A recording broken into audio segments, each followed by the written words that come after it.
आता तुझ्यामुळे डॉक्टर कायमचा जेलमध्ये जाणार आहेत. अगं असं काय नाही होणार. असं काय होणार नाही? काय व्हायचं राहिलंय ग? बिचाऱ्यांनी आपल्यासाठी एवढं काय केलंय आणि आपण काय केलं? त्यांच्या विरोधात साक्ष दिली. अगं मी काय बळनं केलं होय? अगं मला कळतच नव्हतं आपल्या मोर काय चाललंय ती. माझ्या तोंडून डॉक्टरांचं नाव कसं निघालं ती. तू बघितलं ना त्या मॅडम कसं प्रश्न विचारत होत्या. अगं म्हणून घाबरली मी. अगं तू घाबरावी ना म्हणूनच त्या तुला प्रश्न विचारत होत्या. पण मी तुला सांगितलं होतं ना खरं बोलायचं नाही म्हणून. पण का खोटं का बोलायचं? आणि मला सांग, आपण जर खोटं बोललो आणि डॉक्टर आणखीनच फसलं तर काय करायचं? आता काय व्हायचं राहिले? आता फसलेच ना ते. अगं काय फसलं बिसलं नाही. ही बघ कट्टा त्यांनी बांधलाय म्हणून बाडी बी त्यांनीच पुरली असं होत नाही. वय पण हे लोकांनी कसं सांगणार? डिंपल हे बघ, बाकीच्यांना काय वाटतंय ना ती वाटू दे, पण आपल्याला माहितीये ना डॉक्टरांनी काय नाही केलं ते. डिंपल एक गोष्ट कायम लक्षात ठेव. हे बघ आपलं जसं कर्म असतं ना फळं बी तशीच मिळतात. आणि डॉक्टरांचं कर्म चांगलं आहे म्हणून त्यांना काय बी होणार नाही बघ. आणि नेहमी सत्याचाच विजय होत असतो बघ. हा आणि तू काय बी विचार करू नकोस, डॉक्टर सुटतीलच बघ.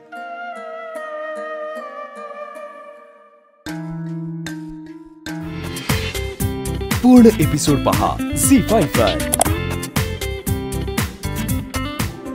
Good job Arya. अगं माझं कामच आहे हे. मला आता कळलंय तू केस घेतली की समोरच्या वकिलांचा कॉन्फिडन्स का लो होतो. असं काही नाहीये. असंच आहे. अगं मी पाहिलं ना आजच बघ ना, ती वाड्यातली लोक माझ्यासमोर बोलत नव्हती पण तू त्यांना बरोबर बोलतं केलंस. खूप कमाल काम केलीस तू आज. अगं यात कसली कमाल? एक वकील म्हणून आरोपीला उघडं पाडणं आणि साक्षीदाराकडून माहिती काढून घेणं हे मला जमायलाच हवं. आणि खरं तर बरेच पुरावे तू मला पुरवले होतेस, त्यामुळे सगळं शक्य झालं. म्हणून तर त्या मंगल पाटील घडाघडा बोलायला लागल्या. खरं तर साधी माणसं आहेत ही. मला पहिल्या प्रश्नाच्या उत्तरातच कळलं यांना बोलतं करणं माझ्यासाठी फार अवघड नाहीये. बरोबर बोललीस तू. खरं सांगू का, म्हणूनच मी चौकशीमध्ये त्यांच्यावर फार दबाव आणला नाही. गुन्हा त्या देवी सिंगनी केलाय तर शिक्षा पण त्या देवी सिंगलाच मिळावी. या साध्या माणसांना उगाचच त्रास नको. पण मंगल पाटीलने तो कट्टा देवी सिंगने बांधल्याची साक्ष दिली आणि त्यामुळे खरं तर आता या केसमध्ये मजा येणार आहे. त्याचा चेहरा बघितला कसा झाला होता. त्याचा सुटणं आता कठीण आहे. आता ही केस सोपी झाली असं म्हणायला हरकत नाही, किंवा अर्धी जिंकलीस असं म्हणणार नाही आर्या, इतक्यात खुश होऊन चालणार नाही. वो देवी सिंग है, बहुत ही शातिर दिमाग वाला इंसान है वो. तो एवढ्या लवकर हार मानणार नाही आणि त्याची उलट तपासणी ही बाकी है. लोमड़ी, शेर, चीता, सबका दिमाग एक साथ पाया है उसने. वो कब क्या करेगा हम सोच भी नहीं सकते और हमें उसके लिए रेडी रहना है. तू नको काळजी करूस ग. या केस बाबत मी अजिबात गाफील राहणार नाहीये. आपण दोघी जणी नक्कीच त्याला फाशीपर्यंत पोहोचू. येस. बरं मी घरी चाललीये, तुला सोडू का? नाही तुझा, मला थोडं काम आहे. बरं ठीक आहे, चल बाय. बाय.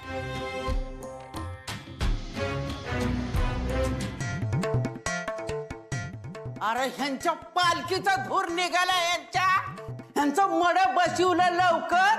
ह्यांना भरली रागात पिती. ह्यांच्या कणगीला पडली भोक. तिथं काय ठेवलंय रे मध्ये कुणी?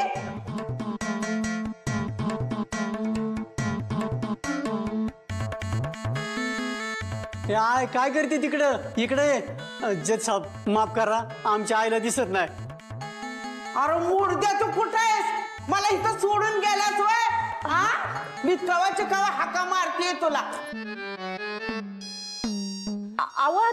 तिकडे कुठं गेलाय तुम्ही? हा ही बघा, जणू काही जेवणाच्या पंक्ती पडल्यात म्हणून खुर्ची पकडायला आली पहिल्यांदा. हो आजी, इथं कुठं आलात? जय साहेबांची इथं आलात तुम्ही? हाय चल. अरे मुर्द्या, तुला माहित होतं तर मला कशाला रे सोडलं आणि निघून आला पुढं? हा मला माहितीच आहे, त्या कंपाऊंडरच्या विरोधात मी साक्ष दिला म्हणून मला तुम्ही माग सोडून आला. बरोबर आहे. चल चल.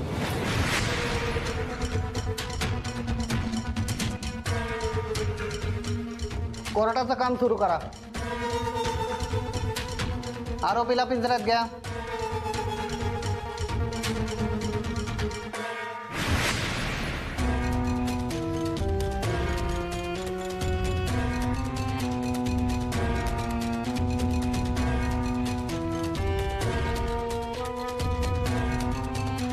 गावातून सगळ्यात आधी रेश्मा गायब झाली.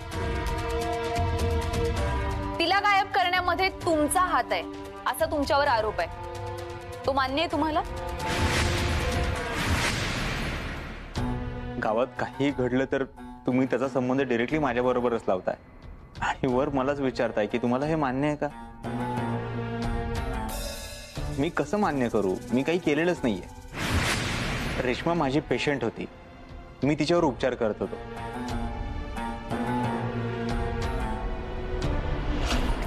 उपचार? काय झालं होतं रेश्माला?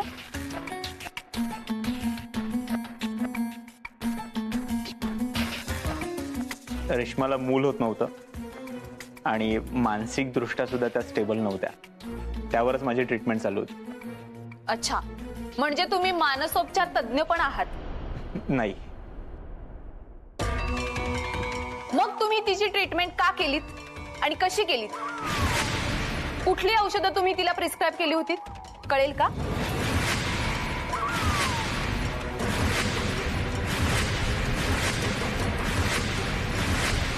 मी त्यांच्यावर मूल होण्यासाठी ट्रीटमेंट करत होतो.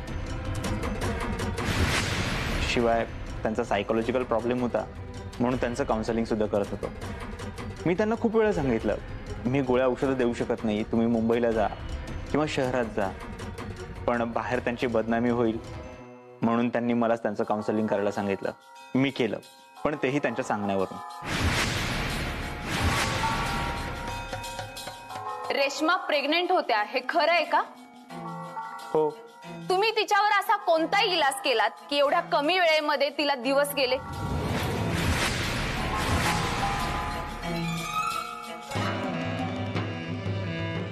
नाही म्हणजे आपल्याकडे अशी अनेक जोडपे आहेत की ज्यांना मूल होत नाही. त्यांनाही जरा मदत होईल म्हणून विचारते. हो ना? नाही, हा केवळ योगायोग होता. मी असं फार काही केलेलं नाहीये. मी त्यांना ब्लड टेस्ट वगैरे करायला सांगितलं. पुढील उपचारासाठी तुम्ही कुठल्याच प्रश्नाचं उत्तर ठामपणे देत नाही आहात. तुम्हाला कोणत्याच गोष्टीची जबाबदारी घ्यायची नाहीये, कारण जर ती घेतली तर ती तुमच्याच अंगाशी येऊ शकते हे तुम्हाला चांगलंच ठाऊक आहे. हो ना? जज साहेब, माझा पुढचा साक्षीदार आहे विशाल सुतार, ज्याने आपल्या गाडीने रेश्माला मुंबईला सोडलं होतं.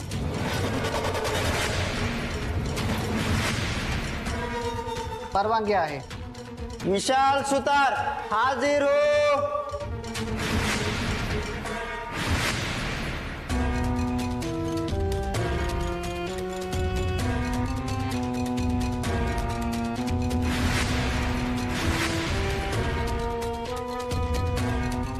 तुमचं संपूर्ण नाव?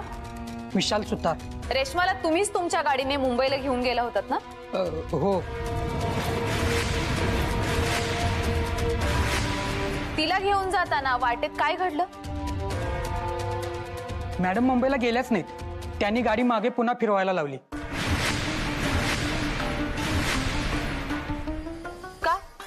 असं काय अचानक घडलं? त्यांना कोणाचा तरी फोन आला होता. त्यानंतर त्यांनी मला गाडी बाहेर जायला सांगितलं आणि गाडीतच त्यांनी एक व्हिडिओ बनवला. मग मी पुन्हा त्यांना कातलवाडीत आणून सोडलं.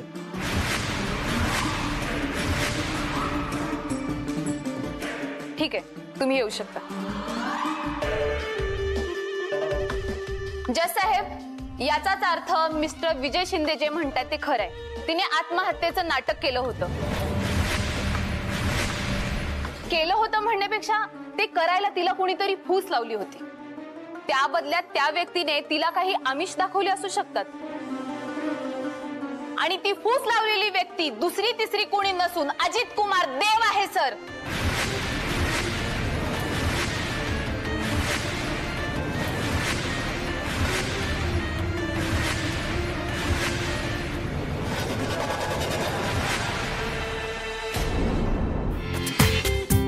पूर्ण एपिसोड पहा झी 5 वर.